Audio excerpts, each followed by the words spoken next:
ada satu bab dalam kitab Riyadhus Shalihin itu, yaitu bab haqquz zauji alal mar'ati,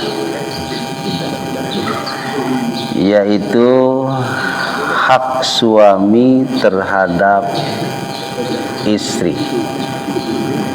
Ya. Jadi ada banyak hak-hak suami atas istri.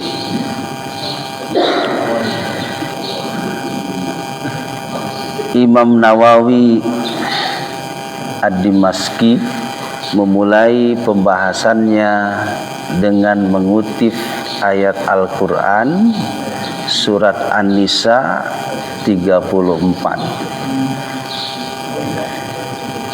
A'udzubillahi minasyaitonirrajim. Bismillahirrahmanirrahim. Ar-rijalu qawwamuna 'alan nisa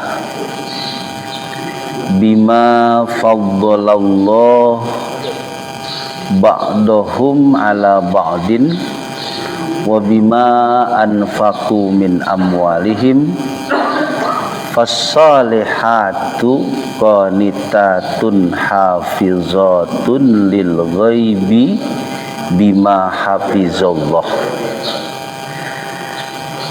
Ar-rijalu, laki-laki, ya, itu nama orang, ada juga Pak Rizal, tapi mufradnya itu rojul, laki-laki. Kalau rijal banyak laki-laki.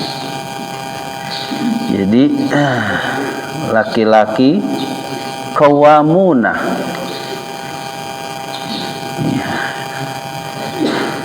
pemimpin alan nisa, atas perempuan. Bima faddalallahu, karena Allah telah melebihkan sebagian mereka atas sebagian yang lain, dan karena mereka laki-laki itu memberikan kesejahteraan min amwalihim, dari harta-harta mereka. Jadi salah satu ciri laki-laki itu atau suami itu disebut atau menjadi pemimpin di tengah-tengah keluarganya dengan syarat mampu memberikan kesejahteraan. Ya. Jadi kalau nanti contohnya ada suami yang kurang berperan dalam kepemimpinan di keluarganya karena istrinya yang mencari nafkah. Ya, jangankan begitu, Pak. Kalau dua-duanya sama-sama bekerja, ya,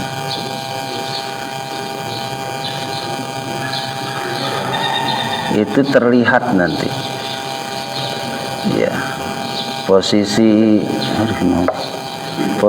istri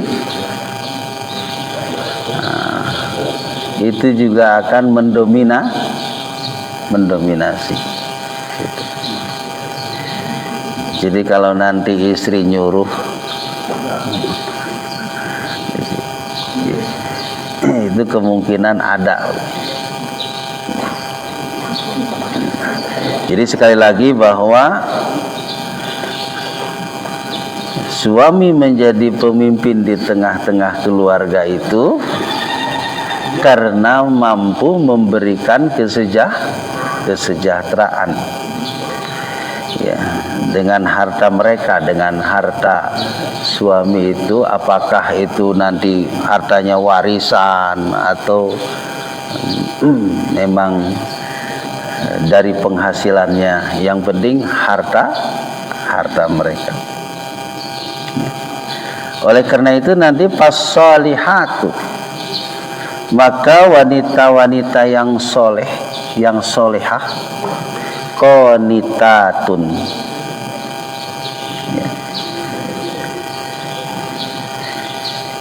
yaitu qanitatun, tunduk, patuh, hafizatun, ya, wanita-wanita itu juga mampu menjaga, memelihara, ya, memelihara harta suami, memelihara kehormatan dirinya, kehormatan keluarganya, mampu menjaga.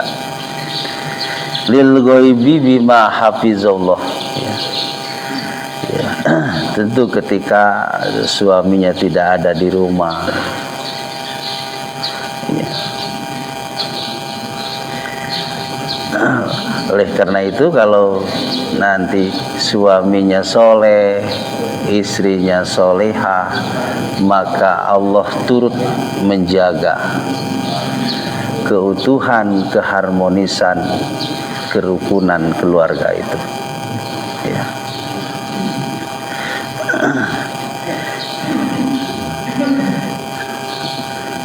Ya.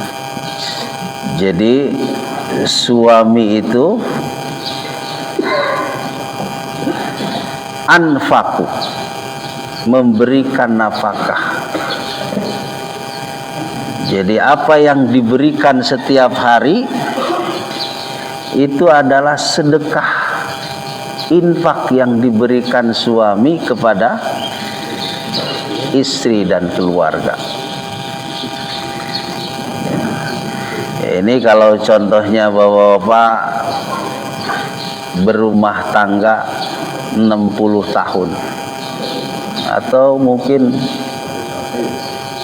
umurnya bisa 85 tahun. Kalau usia pernikahannya 60, ada nggak kira-kira? Ada ya. Rata-rata mungkin 50, 40.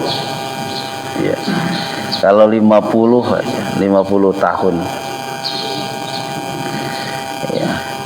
Kalau satu bulannya katakanlah 3 juta rupiah. Kali contohnya 12 bulan kali 60, itu adalah sedekah, ya, dari suami kepada istri dan keluarga.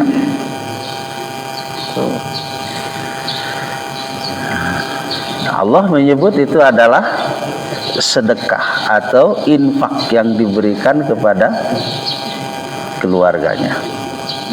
Kira-kira kalau Allah menyebut infak, ada nggak pahalanya? Ada nggak balasannya? Pasti di situ.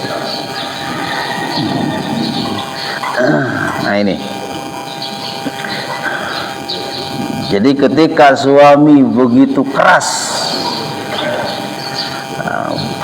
mencarikan nafkah, maka disambut oleh istri yang begitu taat, patuh, menjaga kehormatan keluarga, menjaga kehormatan dirinya, dan menjaga kehormatan suaminya, maka itu adalah sebuah kemuliaan di tengah-tengah keluarga. Nah, ini adalah bentuk tanggung jawab seorang suami kepada istri, itu yang harus memberikan kesejahteraan. Hari ini nih Pak, yang menggugat cerai banyak sekali. Iya, luar biasa. Ya. Di antaranya adalah masalah ekonomi. Masalah ekonomi. Tidak keluarga yang muda, tidak keluarga yang sudah senior.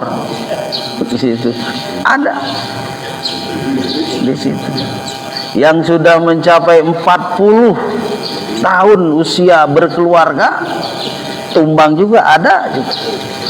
Iya. Itu.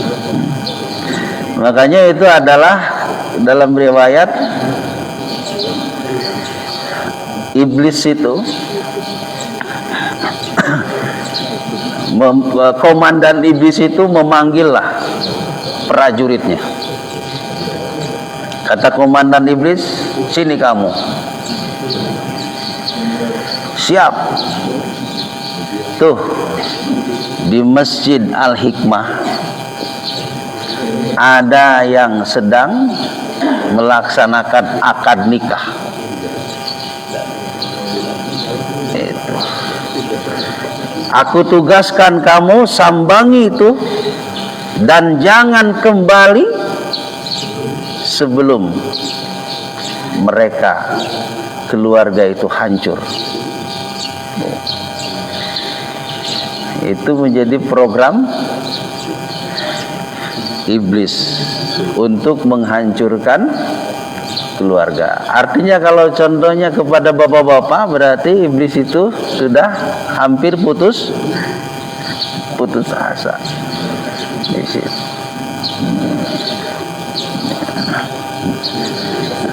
Artinya sekali lagi bahwa faktor ekonomi itu juga sangat menentukan.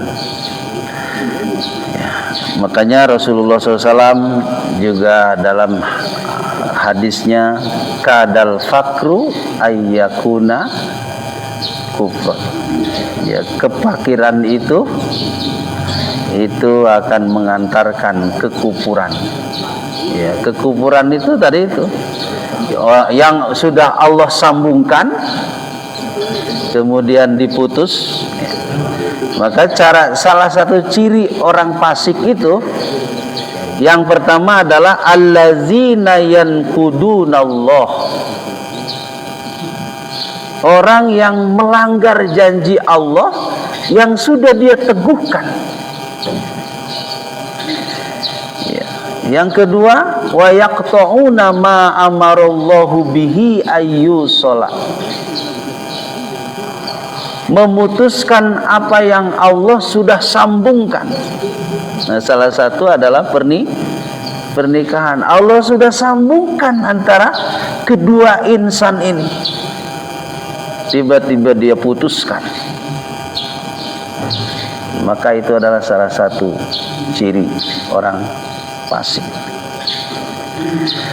Ya, oleh karena itu Pak, tolak itu hukumnya apa? Tolak itu halal tapi dibenci. Untuk siapa halal? Untuk siapa yang dimurkai, dibenci? Halal itu bagi orang yang terpaksa harus melepaskan ikatan pernikahan itu, karena kalau tidak dilepaskan bahaya yang lebih besar akan timbul. Itu bagi dia halal. Tapi bagi yang dibenci, yang dia menggugu hawa nafsunya, ya, mementingkan egonya. Nah, itulah yang dimurkai Allah Subhanahu wa ta'ala. Baik. Ini ada satu hadis atau hadis yang pertama yang disampaikan oleh Imam An-Nawawi itu bersumber dari sahabat Abi Hurairah dari Rasulullah SAW. An Abi Hurairah radhiyallahu an qala Rasulullah SAW, idza da'ar rajulu imra'atahu ila firashihi. Apabila seorang suami mengajak imro'atahu, istrinya, ila firashihi, ke tempat tidurnya, ya, untuk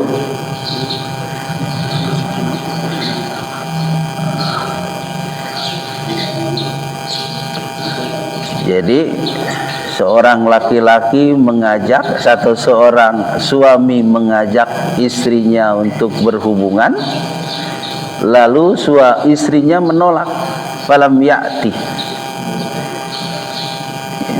fabata godban, lalu suaminya itu tidur dalam keadaan marah karena tidak dikasih. Mumet nggak, Pak?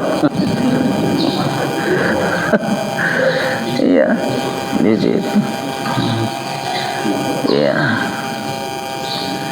Jadi suaminya gerutu, marah, kesel karena tidak diberikan atau tidak dilayani karena istrinya menolak. Apa yang terjadi? La'anat hal malaikatu hatta tusbiha. Itu malaikat melaknat istri itu sampai subuh. Bayangkan. Jadi kalau ada istri menolak keinginan suami tanpa sebab, ya, sekali lagi, walaupun di sini tidak disebutkan tanpa sebabnya, menolak. Jadi istri menolak ajakan suami tanpa sebab, maka menyebabkan malaikat melaknat. Itu. Hatta tusbiha, ini sampai subuh, berarti kebiasaan orang atau suami istri itu melakukan hubungannya itu adalah malam hari. Gimana kalau nolaknya siang hari? Soalnya di sini tidak disebutkan. Di situ tidak disebutkan. Di sini sebutnya tusbihata, tusbiha. Di situ. Iya. Tapi karena intinya adalah satu, ya, ajakannya ditolak, yang kedua suaminya juga murka. Gimana kalau suaminya ridho aja? Iya,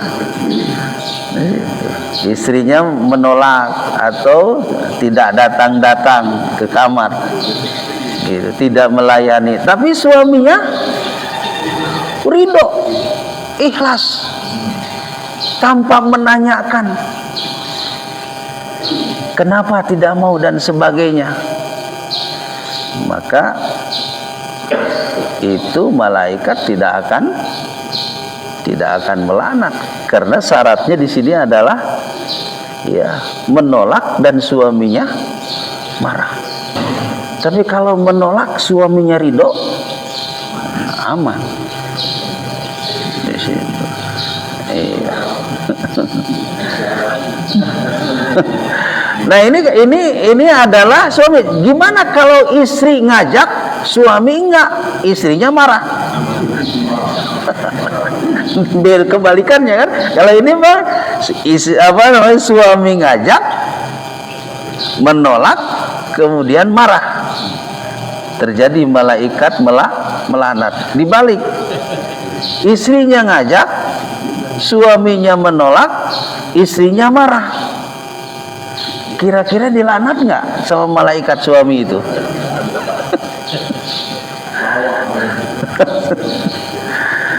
Iya. Nah, di sini tidak disebutkan tentang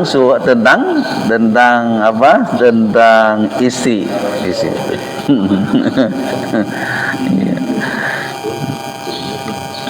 Nah, karena di sini sedang berbicara tentang hak suami atas istri. Jadi Nah, gimana kalau contohnya sebaliknya, suami mengajak, kemudian istrinya juga mau, kemudian ridho, maka pahalanya itu luar biasa. Maka itu adalah bagian dari ibadah. Jadi melayani suami, bagi para ibu, itu adalah merupakan ibadah. Ya, itu menghentikan laknatan malaikat. Itu. Ya. Nah, di dalam riwayat lain disebutkan idza batatil mar'atu hajiratan firasha zauziha la'anat hal malaikatu hatta tusbiha. Hampir mirip. Ya. Bila seorang istri berpindah atau tidak mau dia melayani istrinya, ya, padahal melayani suaminya, padahal suaminya menginginkannya, maka malaikat itu melaknat sampai subuh. Ini sebenarnya kenapa Rasulullah SAW bilang seperti ini? Ya, karena kembali kepada tujuan menikah itu apa, Pak? Kira-kira tujuan nikah. Ada orang tujuan nikah itu ingin mendapatkan keturunan. Jadi kalau tidak punya keturunan,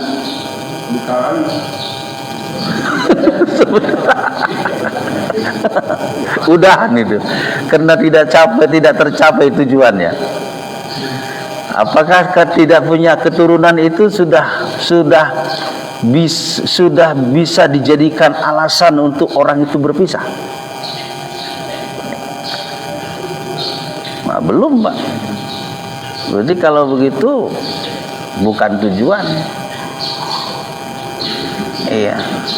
Ada orang menyebutkan tujuan pernikahan itu adalah supaya hidup sakinah mawadah. Kira-kira Bapak sekarang sudah sakinah mawadah atau awet rajin? Gitu. Sakinah.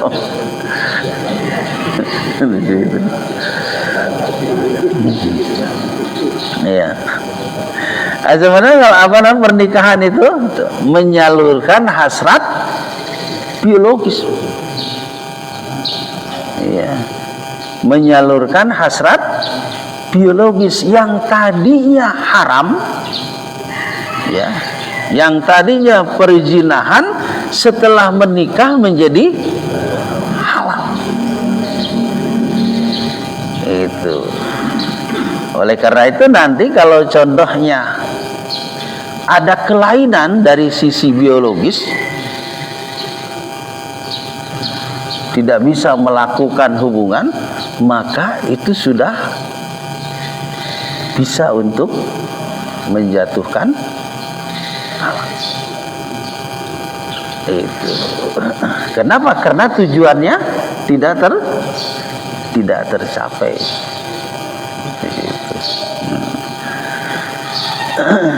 Ya, sehingga tadi itu kalau contohnya jangankan tidak tercapai, menolak aja ajakan suami terhadap istri, tidak ada alasan yang masuk akal, tidak ada alasan syariat, maka malaikat begitu marah.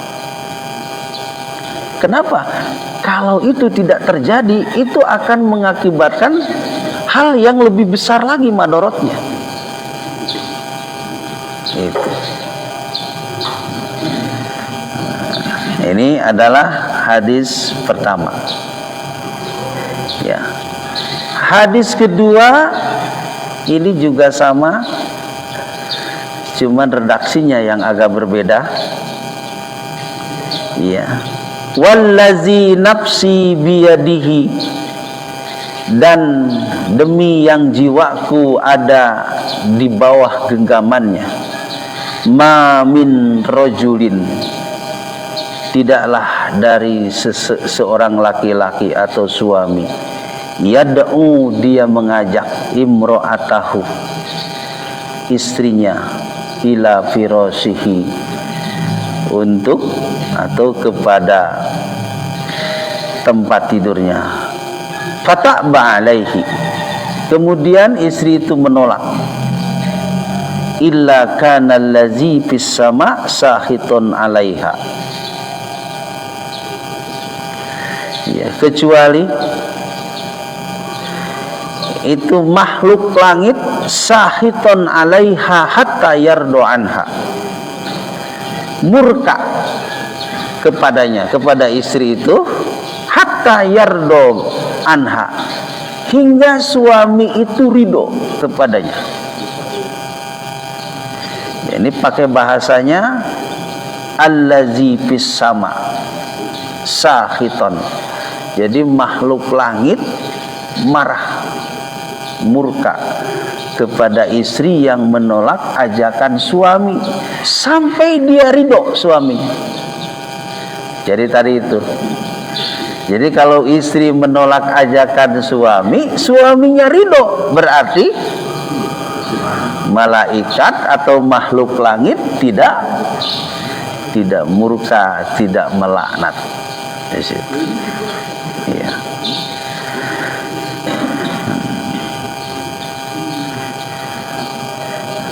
Jadi sebenarnya boleh juga istri itu menolak ajakan suami asal ada alasan sakit, itu yang begitu. Ya. Tapi kalau gimana contohnya? Kalau ini ajakannya, kalau contohnya gini, suaminya menginginkan, tetapi istrinya milih sholat tahajud. Nah ini, jadi kalau contohnya suami menginginkan, tapi istri memilih untuk sholat tahajud atau sholat malam. Nah itu nanti caranya adalah diperbandingkan kedua amalan itu. Sekarang sholat malam hukumnya sunnah apa wajib? Sunnah. Melayani suami hukumnya berarti harus didahulukan. Iya. Yang wajib. Jadi kalau ibu-ibu mendahulukan sholat malam berarti mendahulukan yang sunnah di situ. Nah disitulah kata Nabi dalam riwayat itu, seorang istri sholatnya akan ditolak. Nah tadi itu suaminya mengajak, sementara istrinya memilih untuk ibadah yang lain, tadi sholat sunat itu, maka sholat sunatnya ditolak. Kenapa? Karena tadi malaikat itu melaknatnya. Itu.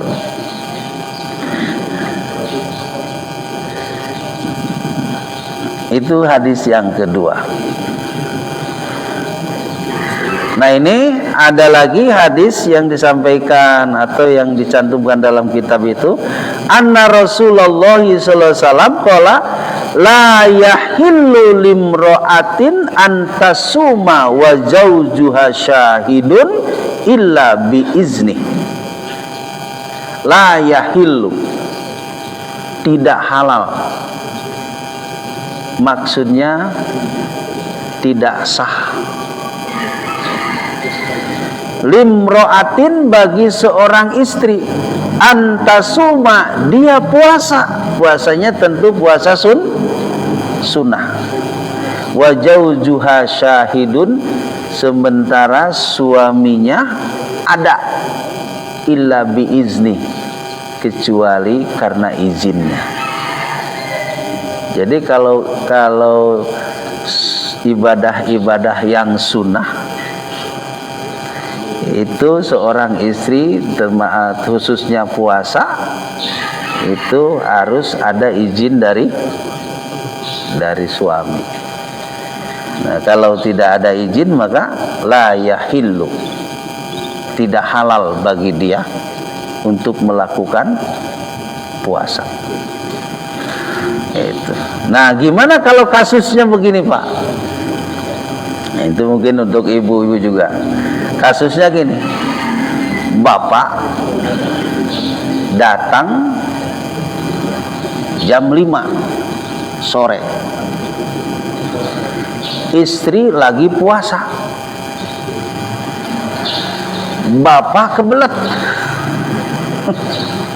Iya, minta kepada istri. Kira-kira kalau istrinya menolak,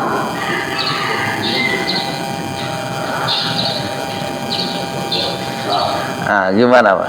Kalau begitu, dimurkai nggak Pak? Di situ.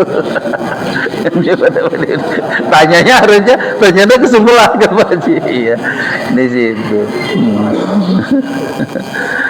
Iya. Maka istri, kalau istri itu melayani kemudian dia buka, maka pahalanya berlipat. Pahalanya berlipat. Sudah puasanya juga dihitung, kemudian melayani suaminya juga adalah sebuah pahala yang begitu besar. Tetapi kalau menolak pasti rungsing enggak? Iya. Maka itu akan mengurangi keharmonisan, keutuhan. Oleh karena itu yang sunnah-sunnah itu bagi istri harus, khususnya puasa, harus minta izin di situ. Nah itu. Iya. Nah ini yang selanjutnya adalah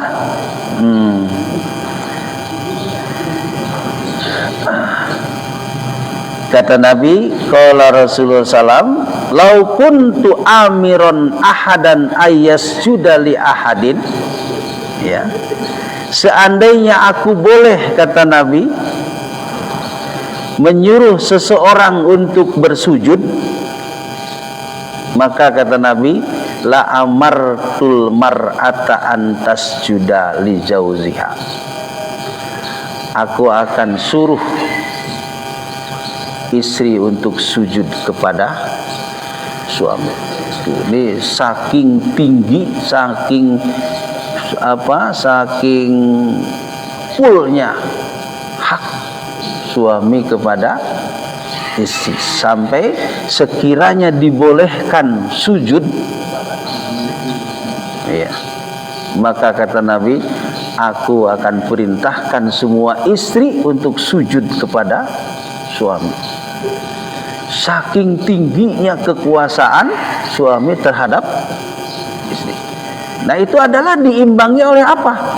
Diimbangi oleh hadis ini, kullukum ra'in wa kullukum mas'ulun an ra'iyatih. Setiap kalian adalah bertanggung jawab. Nah, itu tadi, istri atau suami bertanggung jawab kepada istri dan anak-anak, dari kesejahteraannya, dari keamanannya, dari ketenangannya, dari kebutuhannya, semua. Sehingga kalau begitu jangan meminta haknya aja, tapi juga kewajibannya harus dipenuhi. Makanya tadi syarat suami menjadi pemimpin itu adalah kalau dia bisa memberikan kesejahteraan. Jadi maaf kalau nanti istri, kalau istrinya yang kerja nyuruh-nyuruh sama suami, itu maaf, berarti kebalikannya.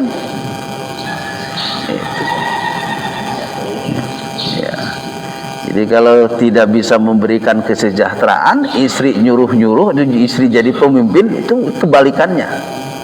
Di situ. Gimana kalau contohnya gini Pak? suaminya yang enggak, istrinya yang kerja, ya, yang memberikan kesejahteraan. Kemudian suami minta tadi itu, kemudian istri nolak. Kebalikan sekarang nih. Kira-kira malaikat melaknat nggak? Mungkin nanti istri akan berargumentasi, iya, akan beralasan gitu. Iya, hak suami begitu tinggi itu kalau mensejahterakan, ini tidak. Ada baliknya di situ. Jadi nanti tidak berfungsi kalau begitu. Iya. Jadi sekali lagi bahwa makna hadis bahwa suami itu betapa tingginya kekuasaan terhadap istri itu harus dibarengi dengan tingginya tanggung jawab suami terhadap istri. Itu sehingga kalau tidak balance itu akan menjadi berubah nanti. Ya. Baik, saya kira sambil berjalan ada yang mau ditanyakan atau menambahkan, mangga silahkan. Iya, mangga Pak Haji. Sebenarnya ya ini sekarang aja karena yang saya mau tanyakan dan jawab Ustaz. Oh iya. Karena intinya orang suami kalau dia sedang bekerja suatu saat PHK, istrinya yang banyak kerja, ternyata sukses. Nah dia supaya berhasil mengumpulkan sebenarnya anak untuk keluarga.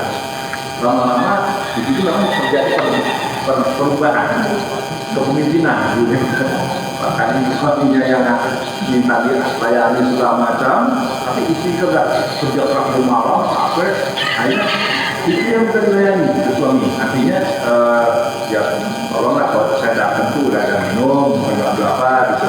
Tapi kan anak akhirnya sekolah, anak kemana, suami yang enggak, dan justru suami yang berperan sebagai rumah tangga. Ibu rumah tangga. Kayak ini yang terbalik tuh. Nah, bagaimana ini lihat dinamika ini mulai banyak terjadi, kita lihat karena ya hak asasi manusia kan wanita merasa dia sepakat sama nah, begitu dia dapat gaji besar pada suami, dia akan lebih dominan. Terima kasih Pak. Ya. Luar biasa Pak Haji ini. Banyak sekali. Banyak sekali di situ. Iya. Sebenarnya intinya kalau kita kira ngambil ininya, idealnya memang semuanya adalah suami yang menanggung itu di situ. Tapi kalau sebenarnya ada kelainan atau kehususan, tapi dengan begitu, dengan seperti itu keharmonisan ada. Suami juga mengakui, menyadari dan ridho dengan situasi begini. Kira-kira bisa diterima nggak? Bisa-bisa aja sih. Asal semuanya ridho. Semuanya ridho, memaklumi bahwa kenyataannya begini. Ya. Dalam penelitian itu Pak Jia, itu ada 3 konsep keluarga. Yang pertama itu konsep keluarga yang disebut dengan tradisional. Jadi manajemen keluarga yang bersifat tradisional. Ini menempatkan suami sebagai raja. Suami sebagai raja. Artinya kekuasaan suami begitu penuh. Hatta sepatu dipakaikan, dasi dipakaikan, kemudian baju pun dipilihkan. Pokoknya suami tinggal calik. Itu di situ semua dilayani di situ. Nah, dalam penelitian itu ternyata manajemen keluarga yang seperti itu yang paling kuat dan handal. Dan itu dilakukan oleh contohnya tokoh-tokoh agama di situ. Kemudian tokoh-tokoh masyarakat itu biasanya seperti itu. Dan itu keajegannya luar biasa. Sementara yang kedua adalah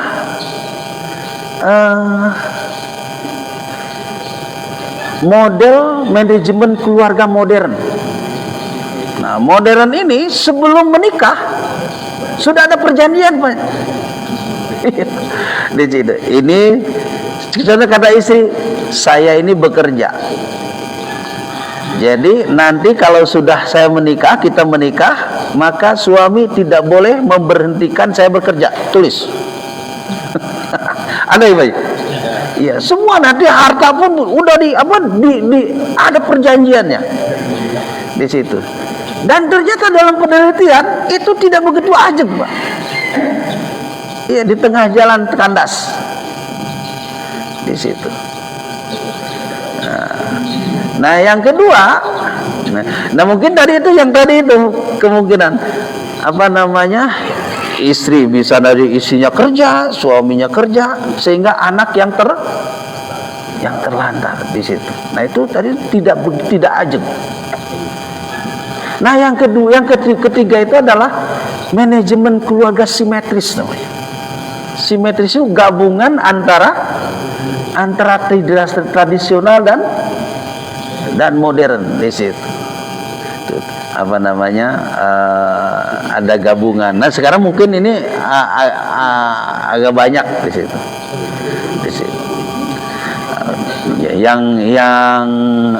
Yang simetris ini juga lebih ajeg daripada yang modern, tapi tetap yang ajeg itu adalah yang tradisionalis. Itu. Nah, jadi kalau contohnya tadi itu, Pak, kalau situasi keluarga itu contohnya dia katakanlah dalam kata tidak nyunah. Tidak nyunah itu berarti tidak menjadikan tradisi Nabi sebagai pijakan. Nabi menempatkan suami itu satu sebagai tulang punggung, pencari nafkah, ya, pemberi rasa tenang, aman. Sementara ini kebalikannya, maka keluarga itu tidak tahan terhadap goncangan. Kenapa? Karena tidak begitu nyunah di situ. Tapi sekali lagi tadi, kalau contohnya ada kasus yang tadi Pak Ketua DKM gitu, kemudian lancar-lancar aja, kemudian tetap harmonis, menurut saya nggak jadi masalah. Karena itu juga adalah salah satu bagaimana cara untuk mempertahankan keutuhan keluarga. Kalau sama-sama nyadar, sama-sama ridho, sama-sama memaklumi, is oke-oke aja. Tapi sekali lagi tadi itu, kadang-kadang kan hantaman badai dari luar itu wah dan sebagainya, kalau tidak kuat, sehingga pijakannya yang susah di situ. Pas saja ada teman datang ke situ kan, waduh, gitu. Itu mungkin Pak DKM di situ. Ya, bangga. Sedikit lagi pengalaman aja paling terakhir. Bangga. Ya, tadi kan yang namanya pembiayaan terhadap keluarga atau penangkap.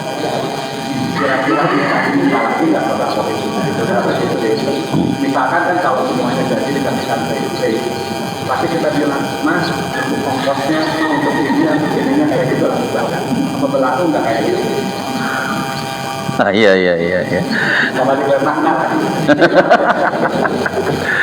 Iya. Baik Pak Haji. Jadi artinya sebenarnya ketika seorang suami menyerahkan penghasilannya kepada istrinya, itu tidak otomatis itu menjadi milik istri. Artinya itu dititipkan oleh suami kepada istrinya untuk dikelola, sehingga nanti kebutuhan apapun termasuk kebutuhan suami untuk bensin dan transport itu juga minta di situ. Itu kalau diberikannya semua. Tapi kalau contohnya Bapak contohnya sudah mengalokasikan gitu, ya nggak jadi masalah juga gitu. Di sini. Kalau ini suka ada yang bilang juga, harta suami harta istri, harta istri milik istri ya. Harta suami milik istri katanya, harta istri milik istri. Berarti kalau begitu suami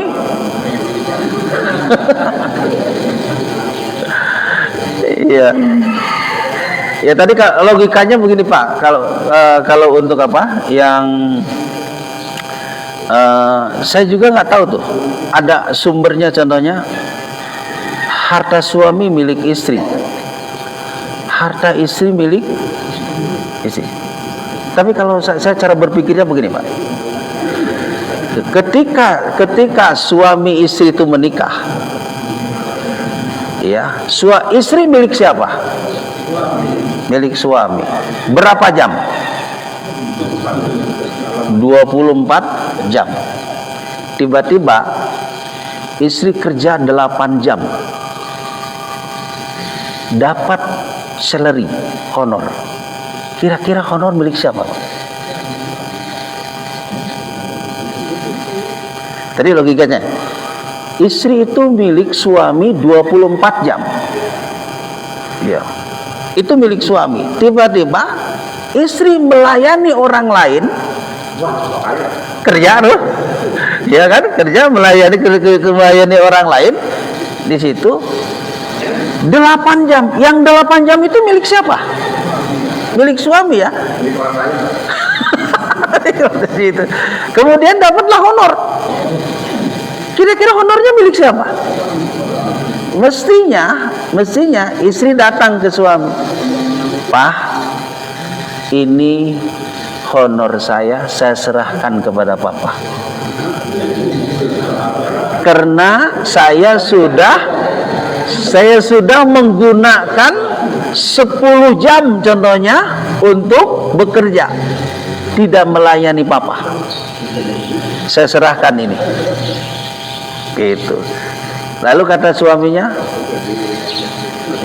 Mah, saya terima ini dan saya kembalikan honor Mama ditambah dengan honor Papa. Wah, kira-kira dua-duanya soleh nggak? Wah, itu luar biasa. Nah, sebenarnya komunikasinya begitu supaya apa? Supaya harmonis. Tadi kalau contohnya tidak begitu nanti merasa, kata istri, aku juga kalau begitu bisa hidup sendiri, ya kan? Punya honor sendiri, gaji sendiri di situ. Itu bisa begitu tuh di situ. Wah, iya.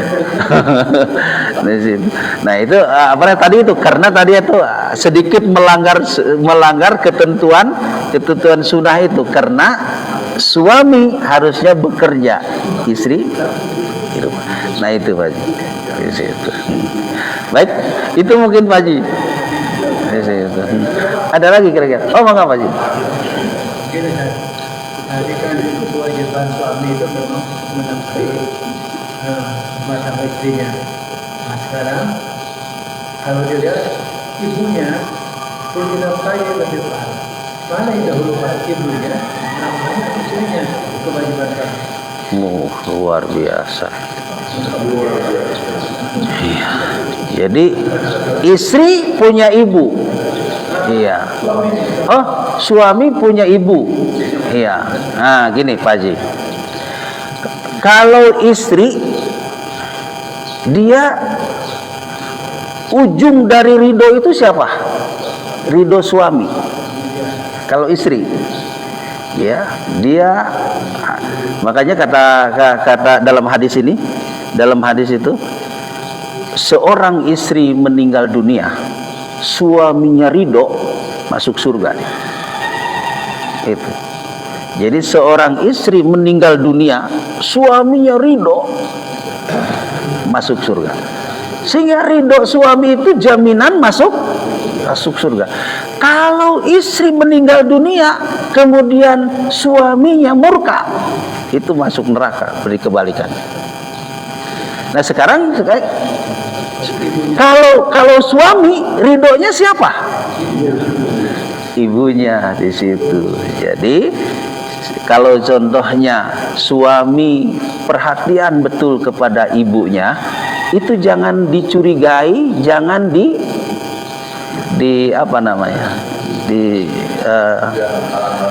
dihalang-halangi lah. Kenapa? Karena kalau suami begitu perhatian kepada ibunya, maka berkahnya akan kembali kepada keluarga itu. Jadi kalau suami begitu sayang, begitu perhatian sama ibunya, itu berkahnya akan kembali kepada keluarganya. Sekarang Bapak bisa cek, kalau ada 5 bersaudara contohnya, siapa yang paling perhatian sayang sama ibunya, maka hidupnya paling bahagia. Coba aja, paling sahaja. Iya. Walau contohnya ada, ekonominya bagus, tapi kepada ibunya tidak perhatian. Masalahnya segudang, Pak. Masalahnya segudang. Di situ dari mulai anaknya itu dan sebagainya. Tapi tadi kalau orang suami itu atau dia begitu mencintai ibunya, perhatian, maka berkahnya kembali kepada keluarga itu. Jadi jangan dicemburu, itu mungkin Pak di situ. Iya. Tentu nanti dahulukan ibunya itu adalah batas-batas kewajaran di situ. Kenapa? Kalau ke istri juga adalah tanggung jawab. Jangan sampai contohnya mencintai ibunya itu merusak keluarganya, kan nggak boleh di situ. Oleh karena itu kata Nabi, ada infak yang merusak. Infak yang merusak itu adalah yang berlebihan di situ. Ya, dia berinfak tapi merusak. Jadi, kalau contohnya gini, istri diberi suami sehari 100.000. Karena sudah mendengar penceramah, infak itu luar biasa, sedekah itu luar biasa pahalanya, itu disedekahkan 75.000 sama istri. Iya, untuk keluarganya 25.000. Kira-kira merusak nggak, Pak? Nah, itu yang nggak boleh di situ. Nah, itu tentu yang wajar di situ. Tentu dalam rangka adalah menjaga keutuhan, keharmonisan keluarga.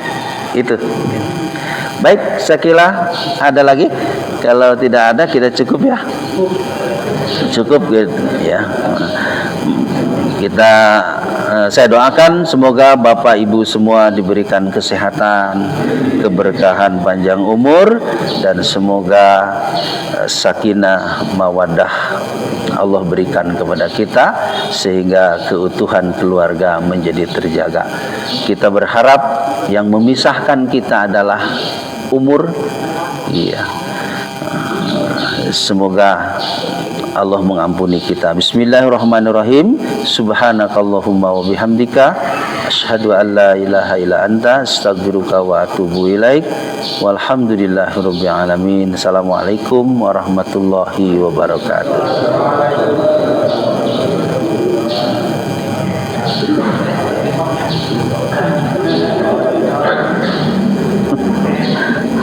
Haji barokallahu. Saya bisa Pak barokallahu. Hatur nuhun. Pak RW.